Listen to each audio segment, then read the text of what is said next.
Hello, I'm Bookface. Now, I really like Egyptian myth. It's one of my favorites. But there is one thing that I'm less of a fan of. They are kind of lacking the whole mythical creatures department. Most of it's deities and stories of those deities doing questionable things. So imagine how happy I was when this new book that I have ends up having a ton of things from Egyptian myth. And practically all of them are snakes. And now here's the funny thing about that.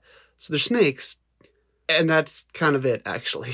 While there are some details on a few of them, a lot of them tend to be very simplistic. Also, in case you're wondering, part of my idea for this video, along with finding the references, this one overly sarcastic productions video about Ra going through the river of the night, and then just, it's all snakes. So this might be a bit shorter of a video, but I really like Egyptian myth, and I had a lot of fun drawing these weird snakes, so we're doing it anyways. Be ready for improv. With all that out of the way, let's jump right in. First up, we have Hekret, which was a big snake that ate corpses and drained blood from them as they went through the underworld.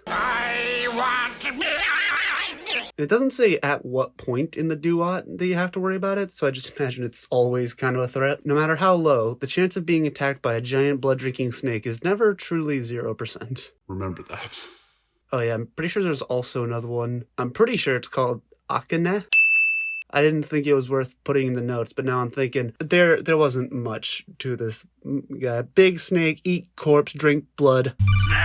Next up, we have Shemti, which was a snake that had 4 heads on both ends of its body.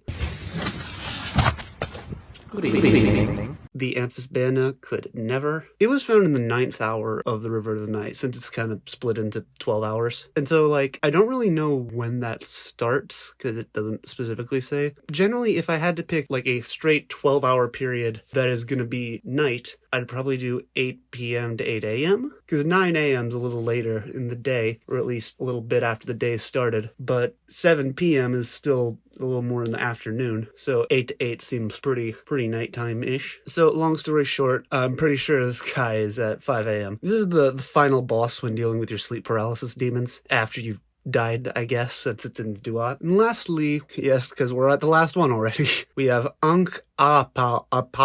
Ankh-aapau. Aapau. Just, I don't know. This is supposed to be No points for guessing on this one. A giant snake. that spits flames from its mouth and then lives in those flames. Does that just mean it'd be would the human equivalent of that just be drooling a lot and sitting in a puddle of saliva? Disgusting! Sounds kind of gross. And this one lived in the 5th hour of the River of the Night. And based on my previous assumption on how those hours are split, 1 a.m. does seem like the time you'd see a giant snake salivating fire. Ankh-aapau, along with another snake called Tepan, were guarded by 2 sphinxes. And before both of those, there were 4 seated gods with these hidden symbols on their knees of the god Seker. I wonder what these truly strange symbols could mean. It may forever be a mystery. I guess you could say the meaning is lost. This is what happens when I don't have a lot of jokes written down. And there we have 3 snakes. We have 3 snakes. Snakes for days. I chose the most interesting of the ones I was able to find. And granted, there still wasn't much information. But I feel like this one's at least unique, which kind of makes up for it. I'll try to find more in-depth Egyptian snakes next time, if I can. Well, with all that said, I still kind of like this one. I don't know, it's just I like the vibes. If you like this video, please leave a thumbs up, comment down below, and subscribe, and I will see you next time. Bye!